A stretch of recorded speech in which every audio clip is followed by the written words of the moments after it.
Good morning, everybody. This is a live severe weather briefing as we have a large slight risk area that stretches from southern Mississippi and Alabama into southwestern Georgia, extending all the way through the central Carolinas, even eastern North Carolina. Looks like it could be under the threat of an isolated supercell. But it is definitely a low-end severe weather threat this afternoon. There's a couple different areas that I'm watching relatively closely. The one is across southern Mississippi, southern Alabama, into southwestern Georgia. A QLCS type of a pattern, basically a quasi-linear convective system or squall line with embedded tornado potential, maybe an isolated embedded supercell within that threat. And that's going to be right along this cold front into southern Mississippi, southern Alabama, into southwestern Georgia. And the Storm Prediction Center has a slight risk across this entire area here. But I identify a couple areas within that slight risk where I think there could be some potential for target areas.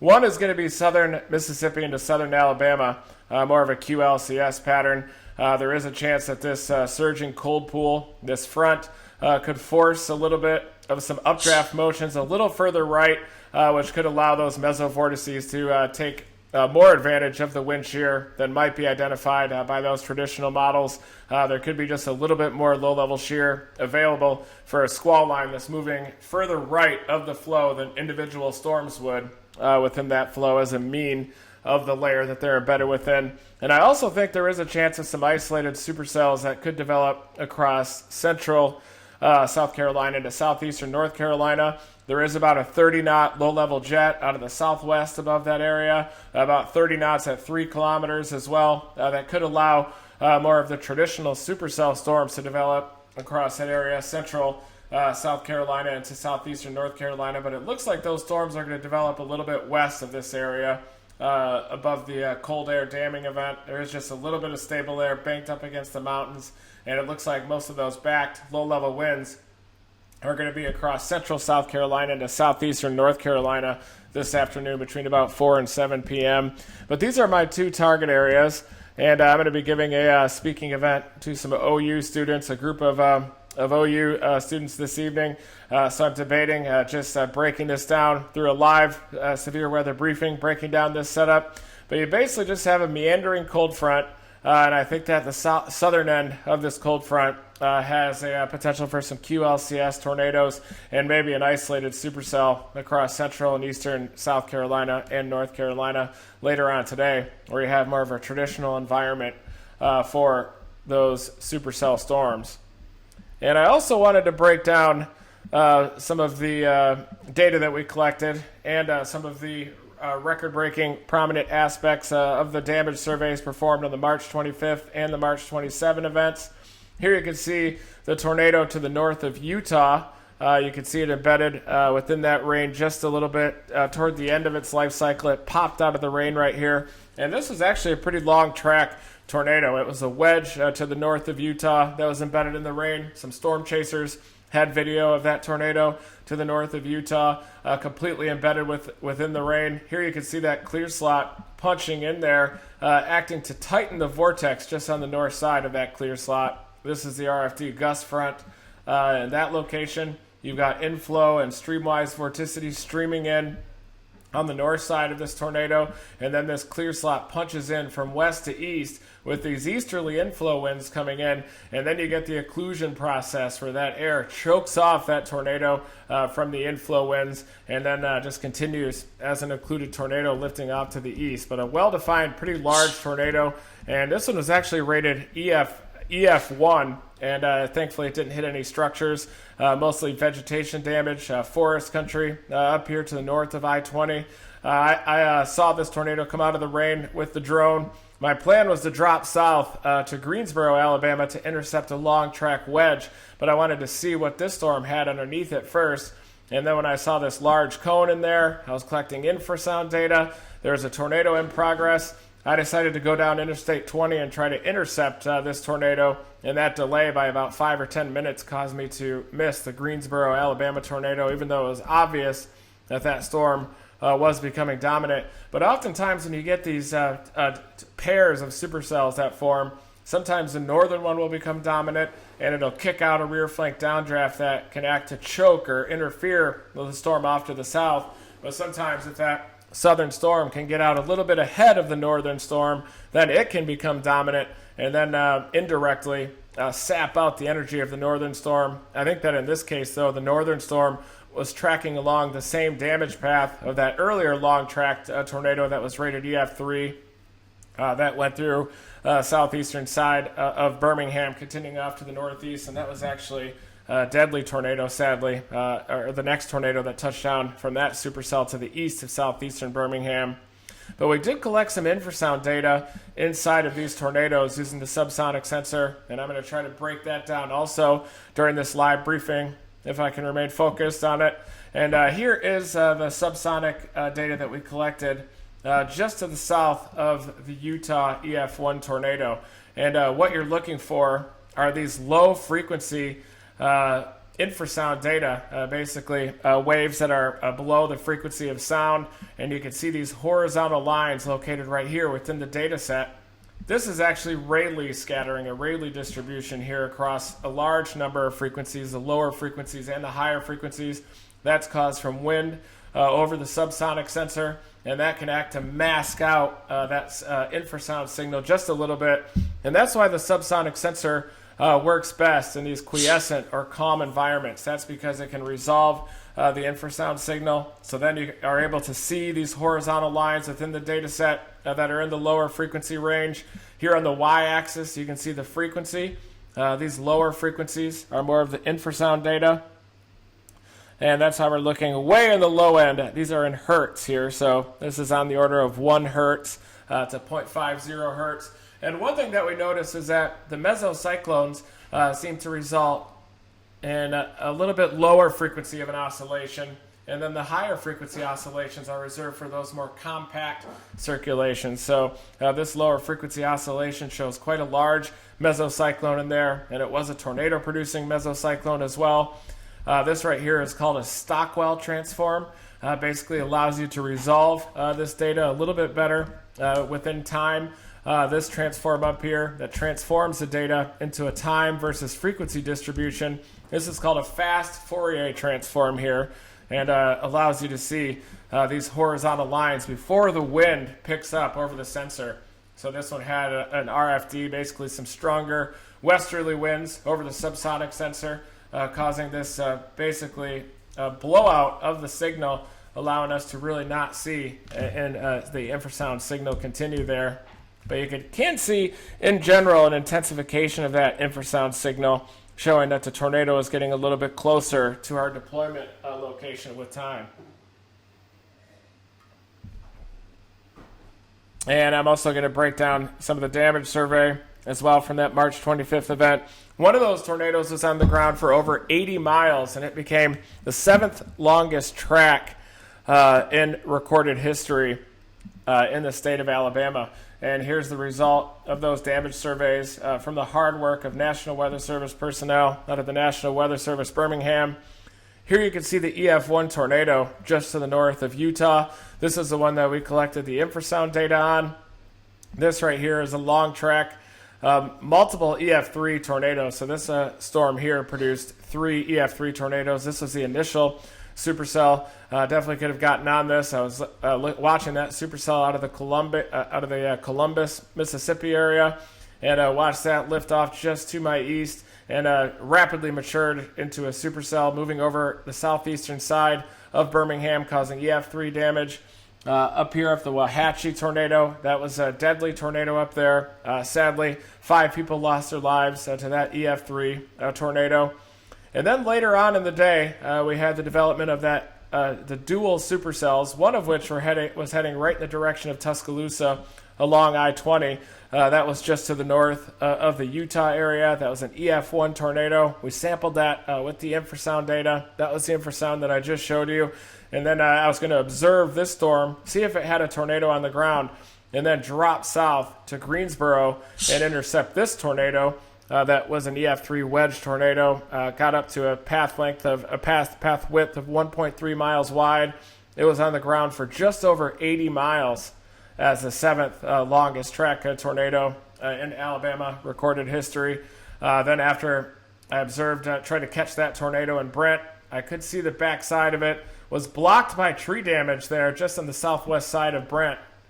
And there were people that were emerging from a weather station there on the southwest side of town, and that weather station was actually hit directly by a tornado in 1974. I believe during the super outbreak, April 3rd and 4th super outbreak of 1974, it was actually hit by a tornado then, hit by another tornado on this event. This was the March 25th event, that storm that came into Brent as an EF3 tornado, basically a mile wide as it came into Brent, reaching its maximum width just to the northeast of Brent, just near the Centerville area at about 1.3 miles wide. And then later on, another storm developed, and you can see the tornadoes that this storm produced. It did produce an EF2 tornado down further south, and you can see how this event played out. Basically, there was a prefrontal confluence line. Even the event on March 17th was hinting at the presence of this prefrontal confluence line during these mid-south severe weather events. And basically everything to the north of that prefrontal confluence line, the surface winds veered out, resulting in less favorable photographs. There was a little bit of anticyclonic curvature to the surface winds to the north of that prefrontal confluence line, and that's why there were no tornadoes across the high-risk area there across northwestern Alabama into northeastern Mississippi into central Tennessee. I think there were a couple on the northwestern side of that, a couple quick ones, but it's because of this prefrontal confluence line and really filled in with convection. Numerous supercell storms evolved along that prefrontal confluence line. It can act to also choke off the low-level jet. Basically, you have a massive 50 to 70 knot low-level jet cranking 1 kilometer above the ground, and it can run into this convective line, and that can lead to a weaker low-level jet to the northwest of it, and less favorable wind shear across the high-risk area into northeastern Mississippi and northwestern Alabama. I saw that playing out in real time out there during this event, and realized that that was the play the entire time, was this prefrontal confluence line just to the southeast of the high-risk area, and that's why that's where a majority of those tornadoes happened. The Noonan tornado on the Georgia side, a late-night tornado that came in there, rated EF4. That was the strongest tornado of this outbreak, and that southern storm produced a couple of EF2s right along its path after dark, including an EF2 just before the development of that EF4 tornado that came into the Noonan area. But this is a long-track monster here, just over 80 miles long, becoming the 7th longest tornado track in Alabama state history, touching down about 5 miles to the west of the Greensboro, Alabama area, and then continued off to the northeast. After observing this tornado and collecting that infrasound data, I was working my way through the jungle to the south side of Interstate 20, and then arrived at that tornado just on the southwest side of Brent and saw that weather station that was destroyed. You guys were watching my live stream at that time. Saw a bunch of tree damage that blocked the road as I was trying to get into Brent to intercept that tornado. I could see the back side of it. I could see the left edge of that tornado as well. And then a couple days after that, we intercepted more tornadoes, and including measuring this infrasound data. This was down near Lula. This was on March 27th as I dropped down through the delta of Mississippi just to the east of the Mississippi River. This is probably our best infrasound data set that we collected during the entire experience here. And you can see once again this infrasound signal. You got to look for these little horizontal lines. Low frequency, we're talking on the order of 1, 2, 3 hertz out there, even less than 1 hertz in frequency, below the frequency of gravity waves, below the frequency of those audible by the human ear, those waves that are audible. But here you can see kind of a dual signal that happened down here. This is a late night storm that I intercepted that nearly struck Dominator 4 by lightning as I was on the highway there just to the east of the Mississippi River. And you can see these two signals, two horizontal lines here, one of which was higher frequency and one of which was lower frequency. And this top line here, the higher frequency one, there's two different scenarios I could see here. One is that there were two tornadoes embedded within that massive comma head of almost a pseudo outflow dominant HP type of a supercell. But a more reasonable explanation is that this top line was actually a separate supercell, the one that was approaching Clarksdale, Mississippi, just to the southwest, It was a more compact mesocyclone. This storm produced a weaker tornado just on the Arkansas side. And then this thicker signal was a larger mesocyclone with that HP monster with the big RFD gust front that arrived right here. This is the arrival of that RFD gust front saturating the signal. We had wind after that period as well. That's why the infrasound isn't quite as visible after that period. Before, during the quieter time period, the infrasound is much more visible, a little bit less wind coming in. And sorry, I do see your guys' text messages coming in, but I am in the middle of a briefing right now, so not able to address those right now. So if you guys could just wait until this briefing is done, I'd really appreciate it. And here you can see these horizontal lines coming in, the top frequency there. That is the storm that was approaching just to the southwest of the Clarksdale area. Then another larger mesocyclone was coming in, a lower frequency one right there. And that was just before the subsonic sensor was impacted by that HP storm. Then a major rear flank downdraft came in, and then you can see kind of an oversaturation of that signal. And then it was impacted by floodwaters as training thunderstorms dropped a large amount of rain around the subsonic sensor, and then it was knocked over and submerged by about 2/3 full of water. And after that period, the data, of course, not very accurate. This is a high resolution pressure trace, though, and as you can see, the pressure rose with the approach of that rear flank downdraft, and then you can see the noisiness, basically the high resolution pressure oscillations caused by that dramatic wind speed over the subsonic that was deployed there.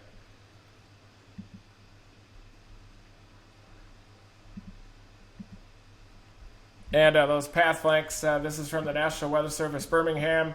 Number 7, that EF3 tornado basically went from Sawyerville to Centerville to Columbiana. I believe it developed just to the west of the Greensboro, Alabama area, over 80.38 miles. One thing that really stands out here is just how significant the April 27, 2011 outbreak was, with all of these tornadoes coming from that single outbreak. Here you can see the one from the super outbreak, the other super outbreak, April 3rd, 1974. This was a big event too, November 10, 2002. That was an event that I wanted to chase. I think there was also a tornado near Van Wert, Ohio on that day. So that was a massive warm sector that went from well north of the Ohio River Valley, even the southeastern Great Lakes, all the way down into the Mid-South. And definitely caused some long track tornadoes there. And here you can see another super outbreak tornado as well. So 4 of these top 10 longest tornado path lengths in the state of Alabama were actually caused by that tornado. And I believe that this was actually the one that caused damage to the weather station. So it wasn't the super outbreak. It was just a little bit before that, May 27, the year before, May 27, 1973. 73, 74 were some big years down in the Mid-South. But you can see this one tracked almost the exact same track as this EF3 tornado from March 25th, going from Greensboro through the Brent and Centerville areas. And actually the tornado on the super outbreak that went through Centerville that was rated an EF3, we intercepted that during the super outbreak of April 27, 2011 in the Dominator after observing the EF5 tornado during the Philadelphia, Mississippi area, and the Tuscaloosa, Alabama tornado, which comes in at number 6 as the EF4, closer to 81, an 81-mile path length. And we saw that tornado touch down during the super outbreak near the Scuba area, just on the Mississippi side of the border before tracking into Tuscaloosa. And we were then blocked by trees as that tornado, the EF4 tornado, with the horizontal vortices feeding in, came into the Tuscaloosa, Birmingham, Alabama area.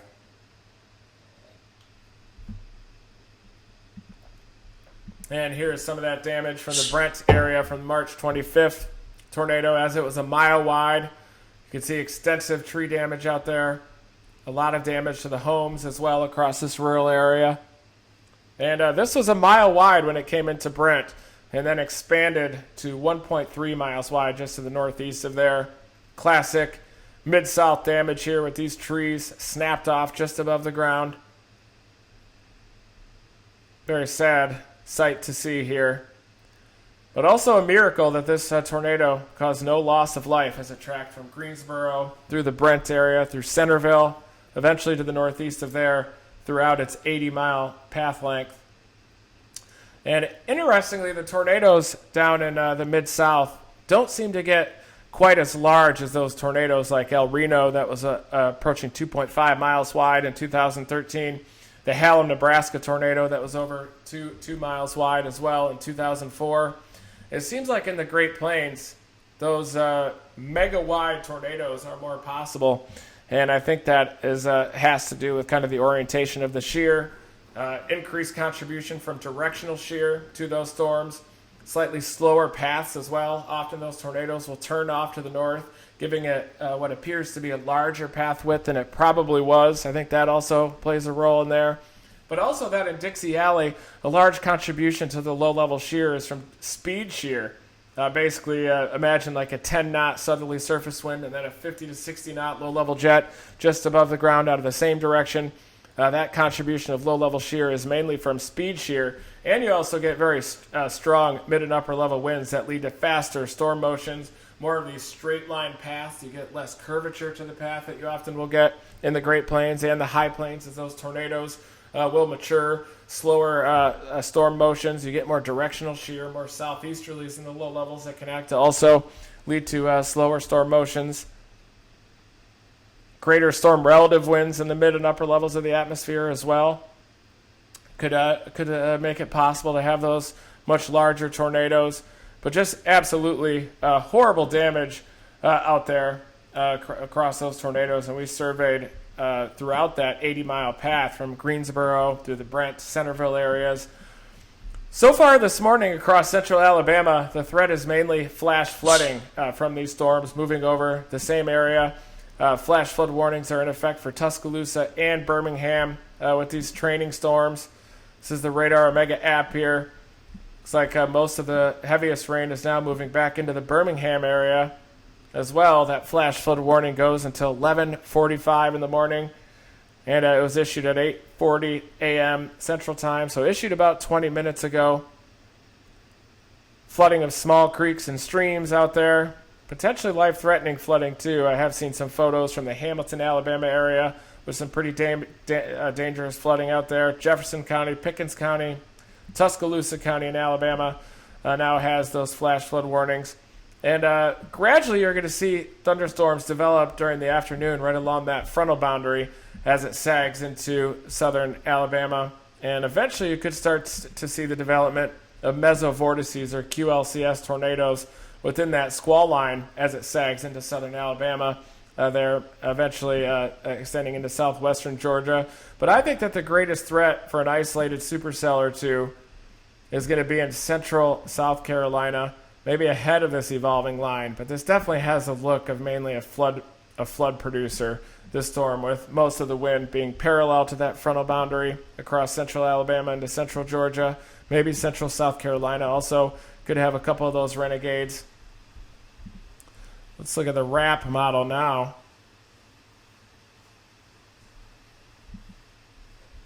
Here is the RAP model showing that instability that's feeding these storms, flash flood producing storms into central Alabama.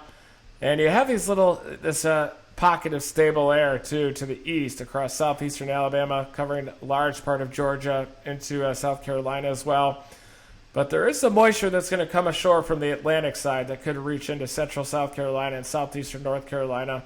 That definitely could lead to a rapidly destabilizing environment there. You could see it by midday starting to happen as breaks in the clouds develop across the state of South Carolina. And you can see that convective line maturing through central Alabama, exacerbating that flash flood threat. You can see the winds out ahead of it are largely parallel to that boundary. And as this front sags into southern Alabama, there is a chance that there could be some embedded QLCS-type tornadoes within there, southeastern Mississippi into southeastern Alabama. There's an outside chance that a couple of those storms could peel off the line, but I think with this setup, this is mainly just going to be a QLCS pattern down there into southern Alabama. West-southwesterly winds ahead of that line, west-southwesterly winds all the way up. Pretty unidirectional profiles. But if that front can force those updrafts to move just a little bit further right, then there is a chance that that could enhance that hodograph shape and cause an easier formation of those QLCS type tornadoes. And then you can also see that instability axis and more backed southerly winds taking shape from eastern Georgia into central and eastern South Carolina as that convective line begins to mature over upstate South Carolina, possibly moving in to that instability axis across central and eastern South Carolina with time.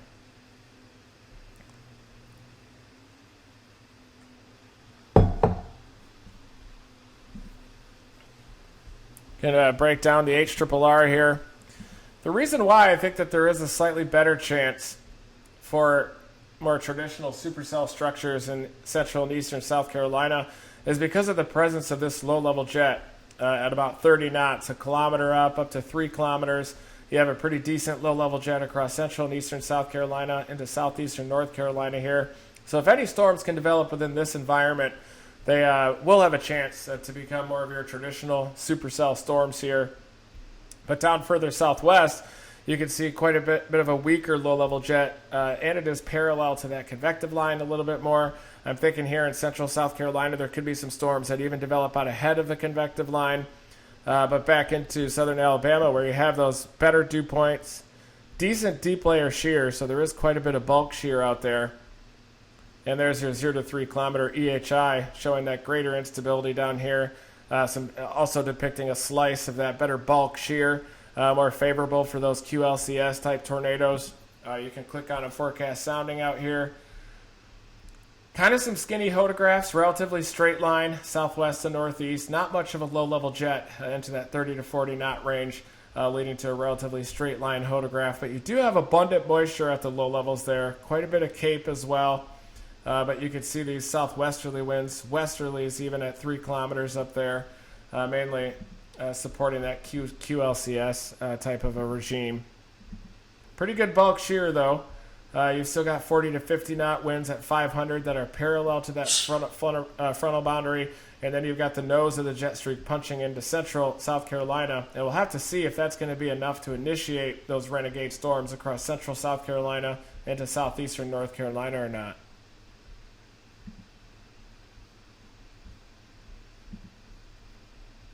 And here you can see that QLCS pattern across southern Alabama into southern Mississippi. The HRRR is definitely hinting at the potential for maybe some embedded supercell structures over this portion of the line. And it's also hinting at the threat of some renegade storms that could develop across central South Carolina into southeastern North Carolina. And these could be more some traditional supercell storms. You can pick out a sounding out ahead of those storms so it's not contaminated.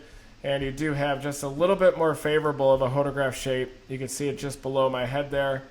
As you get that 30 knot low level jet, 1 kilometer wind, 3 kilometer wind, impinging there on 30 knots. You got to do easterly storm motion at about 25 to 30 knots.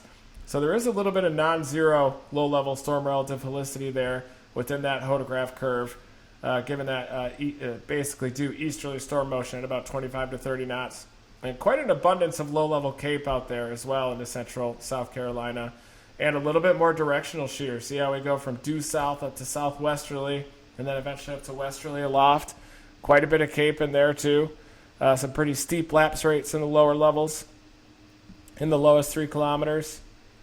And a pretty favorable critical angle near 90 degrees. So there is a chance there in central and eastern South Carolina. Definitely some pretty favorable forecast soundings across that zone. Some renegades developing there. Central South Carolina into southeastern North Carolina.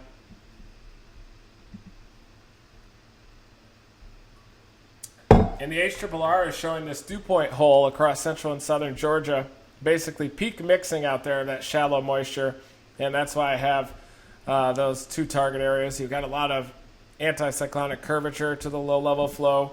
And that's why I have these 2 different target areas, kind of the QLCS regime along the tail end of that front, and then also the potential for isolated supercells across central South Carolina into southeastern North Carolina.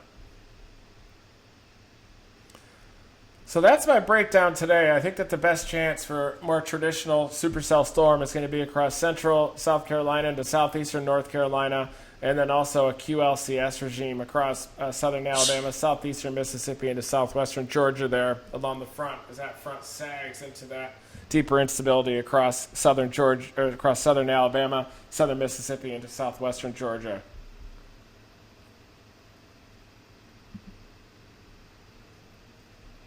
So thank you, everybody, for joining me today for this live severe weather briefing this morning. I hope you guys enjoy my weather reports. I am going to resume Storm Chase EDU classes tomorrow night. I am absolutely exhausted these days after these last 2 weeks of storm chasing.